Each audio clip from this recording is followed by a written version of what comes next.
Ce grand esprit de schisme a eu son origine bien loin en arrière dans le temps, à un moment intemporel, à un moment sans date, dans le ciel, en divisant les armées angéliques en deux camps irréconciliables.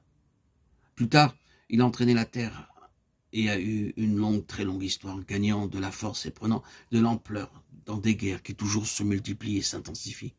Puis, il a envahi le christianisme et l'héritage inéluctable est vraiment affligeant. Ainsi, ce n'est pas une petite affaire que cette épître aux Éphrésiens traite et à laquelle elle donne la réponse.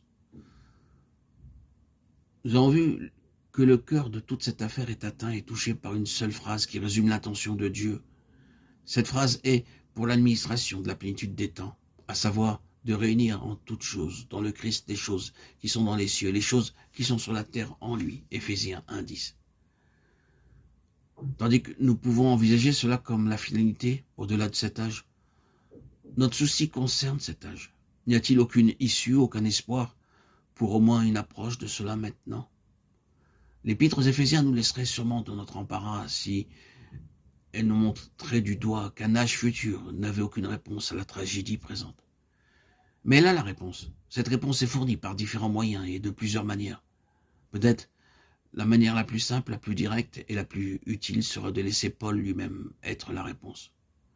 Vu que l'apôtre fait de telles revendications fortes et catégoriques quant à sa propre révélation personnelle, le mieux sera d'examiner cette révélation et ce qu'elle produisit dans la vie de cet homme.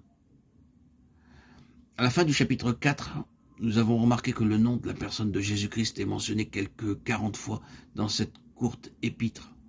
Plus tous les pronoms et les adjectifs possessifs, il, celui, lui, son. Ceci en soi est une grande clé. Dans son épître aux Galates, Paul a fait une déclaration en ces termes. Apôtre, non de la part des hommes, ni par un homme, mais par Jésus-Christ et Dieu le Père. Je ne l'ai ni reçu d'un homme, mais par une révélation de Jésus-Christ. Lorsqu'il plut à celui, à Dieu, de révéler en moi son Fils. Galates 1, 12, 15, 16. Dans l'épître aux Éphésiens, qui est celle que nous considérons à présent, l'apôtre fait une très grande révélation. En effet, il base toute la pleine connaissance sur un esprit de sagesse et de révélation.